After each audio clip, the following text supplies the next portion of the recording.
recently I went into my doctor's office and I was told that my blood pressure was 115 over 75. So I thought we would talk about exactly what this means and try to figure out how to think about blood pressure in general, using these numbers and this experience as kind of a launching point. So the way I think about blood pressure is I always imagine kind of a tube, and I imagine blood going through that tube, and this tube is like a blood vessel. So there's blood trying to get its way from one side to the other, and on its way, the kind of neat thing that it's doing is as it flows, it's pushing out. So it's forcing against these walls. And specifically what I mean by that is, there's cells and there's plasma, and all of that stuff is pushing out against the walls of the blood vessel. So you've got a force, and that force is being exerted on the surface area of the blood vessel. So it's force over a surface area. And anytime you see force over an area, you know that equals pressure. And in this case, it's a blood pressure because it's the blood that's doing that work. So this is how I think of blood pressure, specifically as those little blue arrows. And the two questions that kind of pop into my mind anytime I'm thinking about blood pressure are, where is the blood pressure being taken, and when are you taking it? So let's start with the first question, where?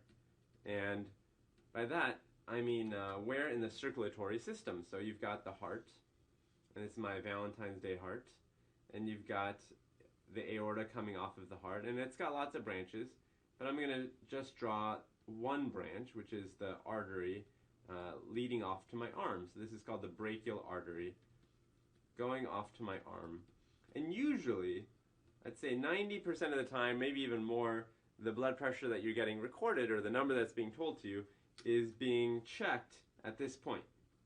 I marked it with a little X because that's kind of the upper arm, right?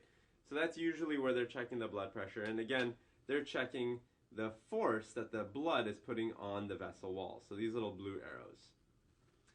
So that answers the where question. And certainly, you can imagine if I check blood pressure, let's say at some other spot, let's say over here or over here, you might get a different blood pressure reading than if I check it at the yellow X. So really, we're just talking about that one spot. Now the other question is, when are you checking it? So for this, let me show you a little table, or a figure rather. So imagine that over time is this way, you have different recordings for blood pressure. So this will be blood pressure.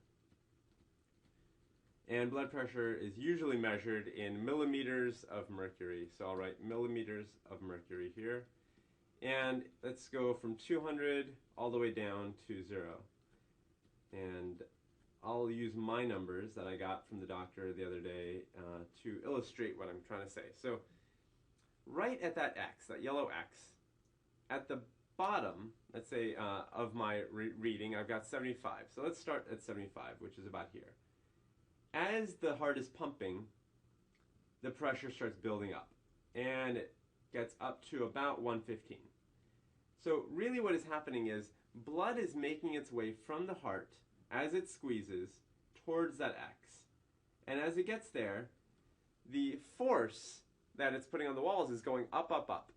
And as it goes up, it goes from 75 all the way to 115. So that all happens during the squeezing part of the heart cycle, and we call that systole.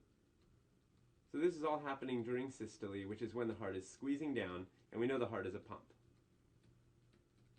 Now from that point forward, the heart begins to relax. So at this point, at 115, the heart is now relaxing slowly. And as it relaxes, the pressure begins to fall. And it continues to fall all the way out here. And the pressure gets down to about 75 again. And this is diastole. So this is when the heart is actually taking a break from squeezing and is now refilling, and we call that diastole. And so I'll call that refilling.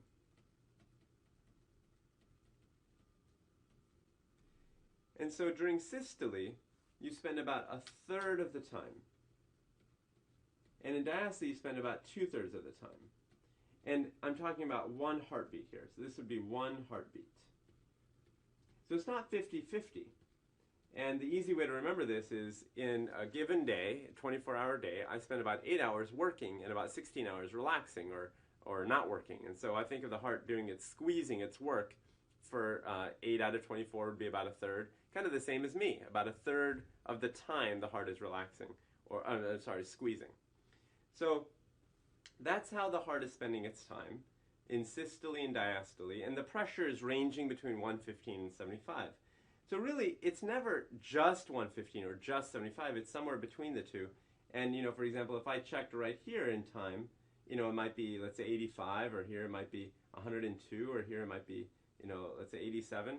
So it's somewhere between 115 and 75. So this number then, this number I wrote up here, becomes a range. This is the range of blood pressure. So when I talk about when, it really depends on when in the cycle you're at, and you're somewhere in that range. And when I talk about the where, we know that we're talking about a reading that's taken in the upper arm. So those are the two thoughts that should cross your mind every time you hear a blood pressure recording. And of course, the top number, 115, again, is the systolic blood pressure, and 75 is the diastolic blood pressure.